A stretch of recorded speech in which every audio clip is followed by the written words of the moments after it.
እንግዲህ ጤና ይስጥልኝ ክቡራት ተመልካቾቻችን፣ ይሄ የምትመለከቱት መንገድ በሚገርም ሁኔታ በዚህ ላይ ገበያተኛ የሚወጣበት መንገድ ነው። ይሄን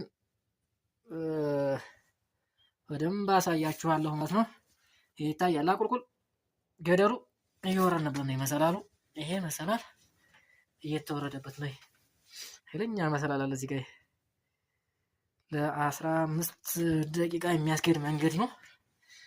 በዚህ መንገድ ላይ እንግዲህ የእንሳሮ ቆላ አዝመራ የሚሄድበት የሚመላለስበት ገበያ የሚሸጥበት ቦታ ነው ማለት ነው። በቀቃ የሚገርም ቶፖግራፊ ያለው ቦታ ነው ማለት ነው። ይሄን ወደ ሰማይ ስትመለከተው አየር ታገኛለህ። ከዛ ባለፈ ግን አብዛኛው ጨለማ ነው። የጨለማ መንገድ አሁን እንሄዳለን ማለት ነው። ይሄው ጠባቡ ሁለት ሰው ከፊት ለፊት ከመጣ ወይም አንድ ሰው ከመጣ ማለፍ አይቻልም በዚህ ውስጥ።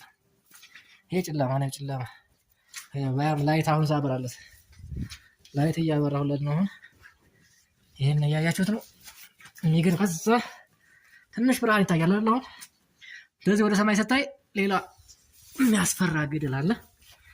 ይሄንን እንግዲህ ያው አሁን የሆነ ብርሃን እየታየ ነው። ልንወጣ ነው ማለት ነው። ከዚህ ውስጥ ከጉድጓድ ውስጥ ልንወጣ ነው። ብርሃን እየታየ ነው። ወጣም በቃ ትንሽ ይቀረናል። ወደ ላይ ስትመለከቱት አለት ነው። በቃ ዳርና ዳሩ በጣም የሚገርም ማለት ነው። ይሄ ቦታ አታችሁ የማታውቁ ሰዎች ብታዩት መልካም ይመስለኛል። ይሄው በድንጋይ ውስጥ አሁን እኔ እያለፍኩ ነው። አይታያችኋል? የድንጋዩ እዚህ ጋር ተሻገረዋል። ያው መውደቅ አለ፣ መነሳት አለ፣ ይወረዳል። ይታያል ወደ ላይ። በዚህ ውስጥ ነው የመጣው። ውስጥ የሚገርም ቦታ ነው። አሁን በቃ እየወጣን ነው። ወጣን። ከዚህ ጋር ብቅ ስትል መንደሩ አጠቃላይ ይታያል። ቁልቁል ማለት ነው። ይሄ ቦታ በጣም የሚገርም ነው። አስደናቂ ቦታ በቀቃ የሚባለው ቶፖግራፊ ነው። በጣም የሚገርም ነው።